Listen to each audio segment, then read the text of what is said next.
হামলার পাল্টা উত্তরে প্রথম দিকে অবশ্যই কোনো না কোনো মাধ্যমে ইরানের যে ডিফেন্স সিস্টেম ছিল, এয়ার ডিফেন্স সিস্টেম, সেটিকে অবশ্যই অকেজো করা হয়েছিল এবং যার ফলশ্রুতিতে এতটি সফল হামলা তারা পরিচালনা করতে সক্ষম হয়েছে। পরবর্তীতে ইরানও তার পাল্টা হামলা করা শুরু করে।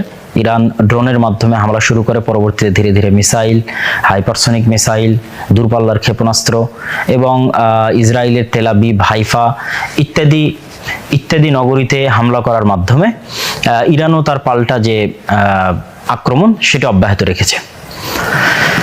ইসরায়েলের আন্তর্জাতিক বিমানবন্দর বন্ধ ঘোষণা করা হয়েছে। উভয় পক্ষেই মোটামুটি ভালো ক্ষয়ক্ষতি হয়েছে আহত নিহতের দিক থেকে। অবশ্যই ইসরায়েলের কম হবে, ইরানের বেশি হবে, এটি স্বাভাবিক, কারণ ইসরায়েলের প্রতিটি বাড়িতেই অভ্যন্তরীণ বাংকার আছে এবং সাইরেন বাজলে তারা সেখানে আশ্রয় নেয়।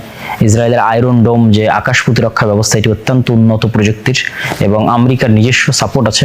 আমেরিকা যদিও বলতেছে আমরা সরাসরি এই যুদ্ধে আক্রমণে অংশগ্রহণ করছি না, তবে ইসরায়েলকে ডিফেন্স করার জন্য আমরা সাথে আছি।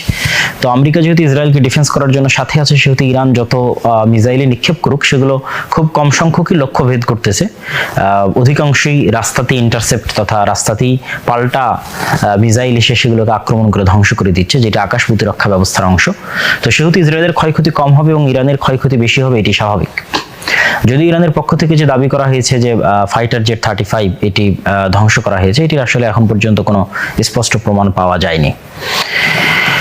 ইরান হয়তো সামনে হরমুজ প্রণালী বন্ধ ঘোষণা করতে পারে।